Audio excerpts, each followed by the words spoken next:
നമ്മൾ എടുക്കുന്നത് വേറൊരു ഡിസോർഡർ, CNS-ഉമായി ബന്ധപ്പെട്ട വേറൊരു ഡിസോർഡറാണ് സ്കീസോഫ്രീനിയ.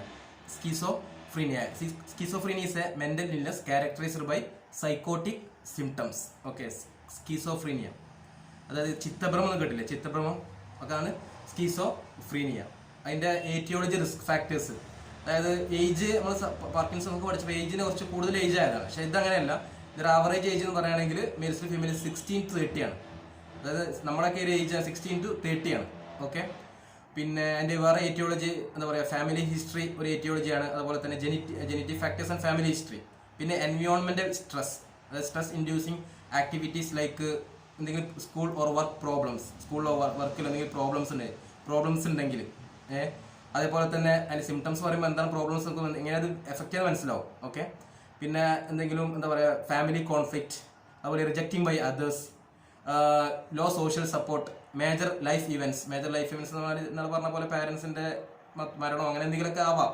ഓക്കെ, അതൊക്കെയാണ് സ്ട്രെസ് ഇൻഡ്യൂസിങ് ആക്ടിവിറ്റീസ്. അതുപോലെ തന്നെ ചില കന്നാബിസ് use, nicotine use, alcohol use, അതുപോലെ തന്നെ ഫിസിക്കൽ അബ്നോർമാലിറ്റീസ് ഓഫ് ബ്രെയിൻ്റെ എന്തെങ്കിലും സൈസ് കുറയുന്ന കേസോ അങ്ങനെ എന്തെങ്കിലും വരുമ്പോൾ ഒക്കെ അതാണ് ഏറ്റിയോളജി. ഇനിയുള്ളത് സിംറ്റംസ് ആണ്, ക്ലിനിക്കൽ മാനിഫെസ്റ്റേഷൻ ഇമ്പോർട്ടൻ്റ് ആണ്. സിംറ്റംസ് ഇമ്പോർട്ടൻ്റ് ആണ്. 3 ടൈപ്പ് ഓഫ് സിംറ്റംസ് ആണ് മെയിനായിട്ടുള്ളത്: positive symptoms, negative symptoms, cognitive symptoms. ഇത് എക്സാമിന് ഇതേപോലെ തന്നെ എഴുതണം, അല്ലാതെ നമ്മൾ സിംറ്റംസ് ആയിട്ട് ഇങ്ങനെ എഴുതിയാൽ പോരാ.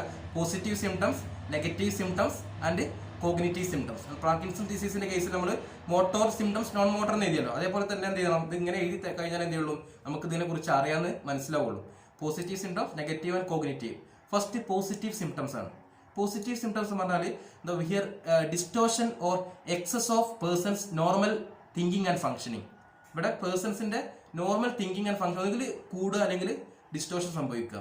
ഓക്കെ, ഈ സിംറ്റംസ് എന്താണ്, ട്രീറ്റ്മെന്റ് റെസ്പോണ്ട് ചെയ്യും, ട്രീറ്റ്മെന്റ് കൊടുക്കാൻ പറ്റും. ഇതൊക്കെ വരുന്ന ഹാലൂസിനേഷൻ, ഒന്ന് ഹാലൂസിനേഷൻ ആണ്, പിന്നെ ഡെലൂഷൻ ആണ്.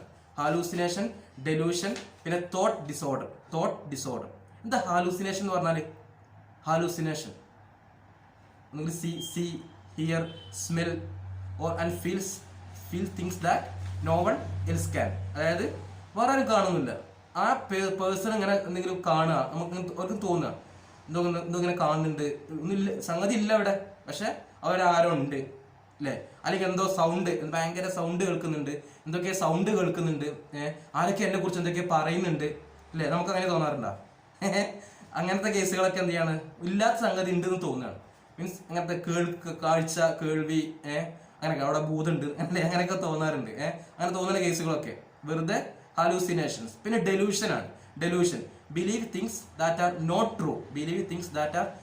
ട്രൂ. വെറുതെ ഓരോന്ന് ആലോചിക്കുക. ഇപ്പോൾ TV കണ്ടുകൊണ്ടിരിക്കുകയാണ്, TV or radio talking directly to them, അത് എന്നെ കുറിച്ചാണ് പറയുന്നത്, ആ TV പറയുന്നത് എന്നെ കുറിച്ചാണ്.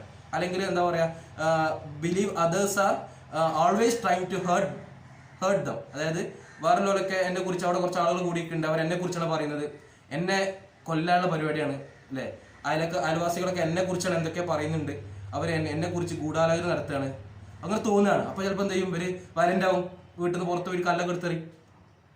അങ്ങനത്തെ ഒരു ഡെലൂഷൻ മൈൻഡിൽ, നമ്മൾ അങ്ങനെ ഒന്നുമില്ലല്ലോ ഡെലൂഷൻസിൽ, അങ്ങനെ അതാണ് ഡെലൂഷൻ എന്ന് പറഞ്ഞാൽ, അതായത് believe things are not true. പിന്നെ തോട്ട് ഡിസോർഡർ ആണ്. അതായത് stop talking in the middle, അല്ലെങ്കിൽ make up words which have no meaning. സംസാരിക്കുമ്പോൾ മീനിങ് ഒന്നും ഉണ്ടാവില്ല, വെറുതെ ഇങ്ങനെ എന്ത് ചെയ്യും, സംസാരിച്ചുകൊണ്ടിരിക്കും. പിന്നെയുള്ളത് ഇതൊക്കെയാണ് പോസിറ്റീവ് സിംറ്റംസ്. ഇതൊക്കെ നമുക്ക് ട്രീറ്റ്മെന്റ് കൊടുത്താൽ എന്ത് എഫക്ട് ചെയ്യും. ഇനി അടുത്ത നെഗറ്റീവ് സിംറ്റംസ് ആണ്. Negative symptoms and loss of normal functions. അതിൽ വരുന്നതാണ് അഫക്റ്റീവ് ഫ്ലാറ്ററിങ്, അവോലിഷൻ, അലോജിയ, അൺഹെഡോണിയ, പിന്നെ ലാക്ക് ഓഫ് ഇമോഷൻസ്. ഇതേപോലെ ഈ നെയിംസ് അങ്ങനെ എഴുതണം കേട്ടോ, അലോജിയ, അവോലിഷൻ, അൺഹെഡോണിയ, അത് എഴുതണം, പിന്നെ എക്സ്പ്ലെയിൻ ചെയ്യണം. ഓക്കെ, ഒന്ന് അഫക്റ്റീവ് ഫ്ലാറ്ററിങ് ആണ്. ഫസ്റ്റത്തെ അഫക്റ്റീവ് ഫ്ലാറ്ററിങ്, അതായത് reduced intensity of emotional expression. അതായത് നമുക്ക് എക്സ്പ്രഷൻസ് ഉണ്ടാവും. ഇപ്പോൾ ഫേഷ്യൽ എക്സ്പ്രഷൻ ഉണ്ടാവും. ഇപ്പോൾ ദേഷ്യം വരുമ്പോൾ ഒരു എക്സ്പ്രഷൻ ആയിരിക്കും, അല്ലെങ്കിൽ സന്തോഷം വരുമ്പോൾ വേറെ എക്സ്പ്രഷൻ ആയിരിക്കും.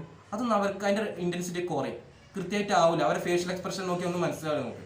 അതാണ് അഫക്റ്റീവ് ഫ്ലാറ്ററിങ്. ഫേഷ്യൽ എക്സ്പ്രഷൻ മാത്രമല്ല, വോയിസ് ടോൺ, അങ്ങനെ എല്ലാം അതുമായി ബന്ധപ്പെട്ട ഇമോഷണൽ എക്സ്പ്രഷൻസ് ഒക്കെ. അടുത്തത് അലോജിയ, പോവർട്ടി ഓഫ് സ്പീച്ച്. അത് സംസാരിക്കാൻ ചിലത് എന്ത് ചെയ്യില്ല, ഫ്ലുവൻസി കുറയുക, അല്ലെങ്കിൽ short or empty replies two questions. Question എന്ത് ചോദിച്ചാലും ഒന്നും ചിലപ്പോൾ ഒന്നും പറയില്ല, അല്ലെങ്കിൽ എന്തെങ്കിലും ചെറിയൊരു റിപ്ലൈ തരും, അങ്ങനത്തെ കാര്യങ്ങളൊക്കെ. പിന്നെ അതാണ് അലോജിയ. പിന്നെ avolition, have trouble on schedule or finishing what they start. തുടങ്ങിയ പണിയൊന്നും അവർക്ക് എന്ത് ചെയ്യാൻ കഴിയില്ല, പൂർത്തീകരിക്കൂല, അല്ലെങ്കിൽ ഒന്നും തുടങ്ങൂല. അതായത് ഇപ്പോൾ എന്തെങ്കിലും എന്താ പറയുക, ഇപ്പം എക്സാമിനൊക്കെ പഠിക്കാന്നുണ്ടെങ്കിൽ അല്ലെങ്കിൽ നീ പഠിക്കാന്നുണ്ടെങ്കിൽ അത് പൂർത്തിയാക്കൂല. അങ്ങനെയല്ല കേട്ടോ, ഞാൻ വെറുതെ പറഞ്ഞത്. അതായത് എന്തെങ്കിലും വർക്ക് തുടങ്ങിയാൽ എന്ത് ചെയ്യും, അവർക്ക് പൂർത്തിയാക്കാൻ കഴിയില്ല. അവരെന്ത് ചെയ്യില്ല, അത് ഇടയ്ക്ക് വെച്ചിട്ട് എന്ത് ചെയ്യും, ഡ്രോപ്പ് ചെയ്യും. അങ്ങനത്തെ കേസുകളൊക്കെ. പിന്നെ അവോലിഷൻ പറഞ്ഞ lack of pleasure. No avolition means അതാണ് അവോലിഷൻ പറഞ്ഞ anhedonia means lack of pleasure. Lack of pleasure. ഇവിടെ എന്താ സംഭവിക്കുക വെച്ചാൽ the person may not seem to enjoy anything. ഒന്നിലും എന്ത് ചെയ്യുമില്ല, സന്തോഷം കണ്ടെത്താൻ കഴിയില്ല, ഒന്നിലും സന്തോഷം ഉണ്ടാവില്ല. അതാണ് അൺഹെഡോണിയ. അവോലിഷൻ നേരത്തെ പറഞ്ഞു, എന്തെങ്കിലും വർക്ക് പൂർത്തിയാക്കാൻ ബുദ്ധിമുട്ട്. പിന്നെ അലോജിയ, പോർട്ട് ഇൻ സ്പീച്ച്.